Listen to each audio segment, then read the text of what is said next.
What do we mean by transformation? Is it merely change in outward condition? Most of the time, what we call transformation amounts to nothing more than surface-level adjustments. But what does it truly mean to transform? Is it a process of acquiring more information, refining intellect, or mastering some idealized form of selfhood? Or does it ask for something deeper, a radical reorganization of how we relate to life, to others, and to ourselves? In the modern world, we often confuse transformation with accumulation, which is merely evolution of ego. We collect knowledge, achievements, experiences, and titles, believing that the more we accumulate, the closer we get to wisdom. Yet, as Socrates famously confessed, "I know that I know nothing." Knowledge is always limited, and no collection of theories, concepts, or models can truly lead to self-understanding. It is not knowledge, but self-knowledge that holds the key to inward transformation. Socrates understood that true transformation begins not with addition, but with subtraction, with the emptying of illusions, with the peeling away of falsehood. It is not possible to transform oneself by mere intellectualization. As J. Krishnamurti pointed out, the ability to observe without evaluating is the highest form of intelligence. Real transformation begins with an unbiased and intimate self-examination, free from judgment or preconception. It is born when we begin to observe thought itself, not as a master, but as a movement, a wave on the ocean of awareness. Psychological knowledge, once conceptualized, becomes belief. And belief, however novel, breeds blindness.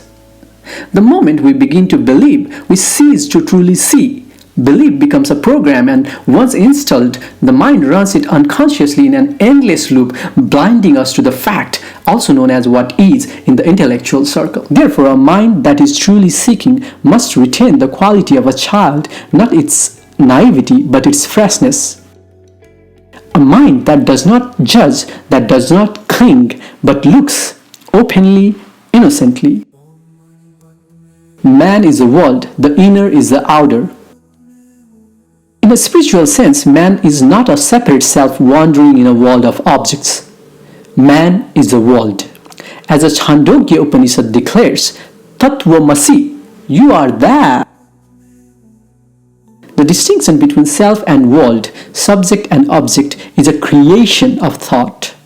It is Maya, not false in a trivial sense, but in a sense that it masks the deeper unity of being. It is just the means of the escape and avoidance of a deeper fact. When man forgets his wholeness, he fractures.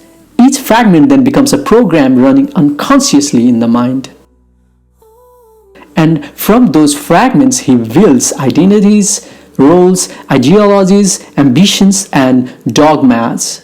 These fragments then wage war against each other, generating conflict, division, and a cascade of emotions like hurt and anxiety. But the outward conflict is merely the reflection of our inward fragmentation. You are the world, not separate from it. As long as there is no radical transformation in your consciousness, you will continue to feed the very fragmentation and conflict you wish to escape. Every philosophy that divides man from nature, self from self, has forgotten the sacredness of unity. Yet, as Plato noted, true knowledge is not only in the particulars, but in the universals, the eternal forms that give meaning to the transient. When such universal truth touches the human mind, not through intellect, but through insight, transformation dawns. Even quoting somebody is false, as wisdom cannot be reduced to a person. These teachings are perennial and do not belong to individual mind. The wounded consciousness. We are wounded not metaphorically but existentially.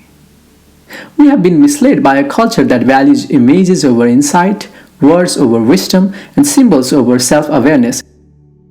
In the process, we have been brutalized by ideologies that promised meaning but delivered division.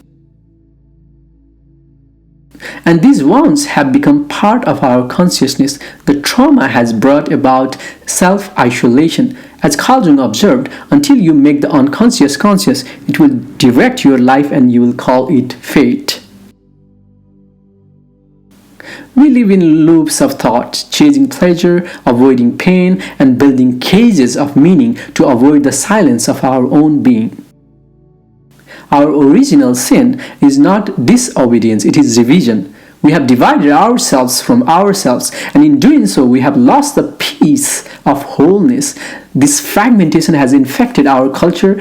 As Heidegger saw it, we are thrown in the wall, temporarily fractured by our experience of being.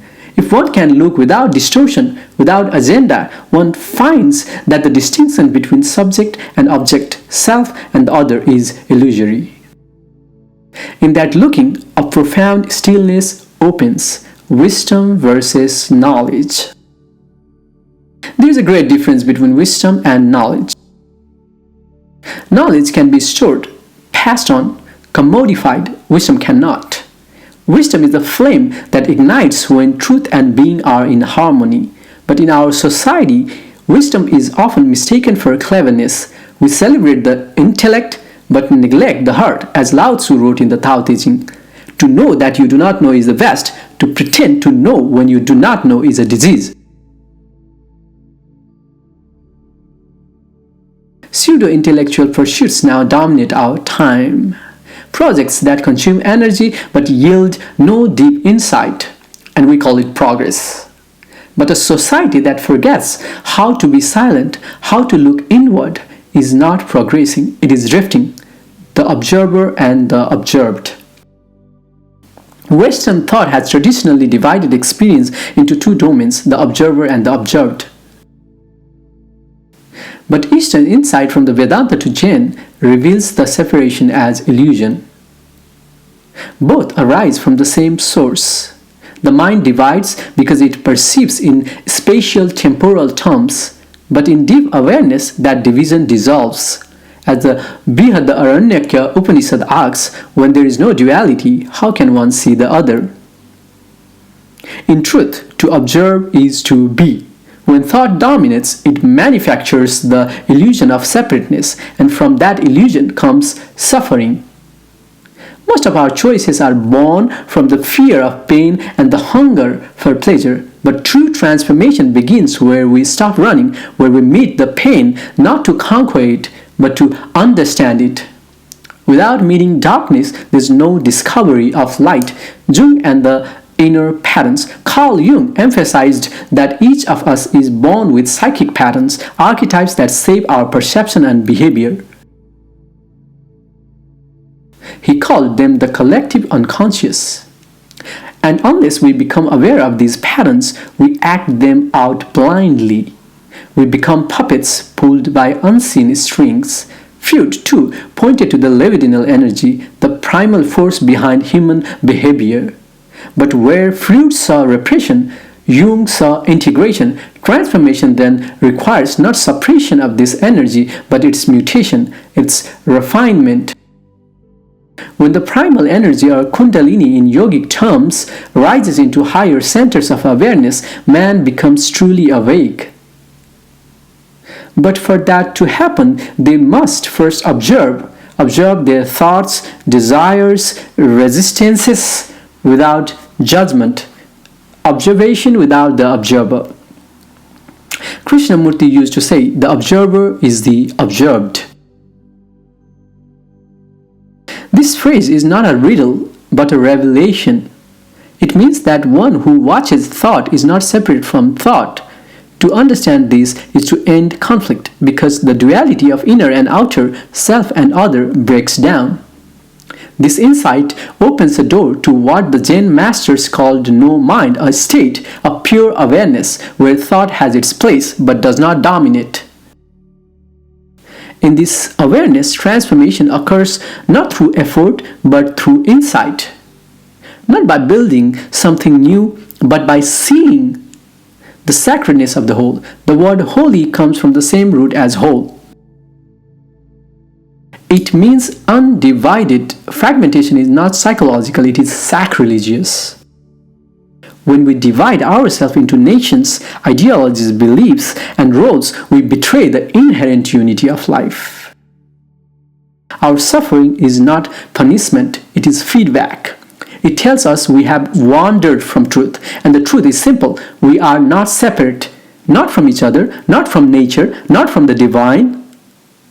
Therefore, to transform is to return not to belief or identity, but to wholeness. To that silence before thought, to that seeing before judgment, to that being before becoming, returning to what is. This return does not require time.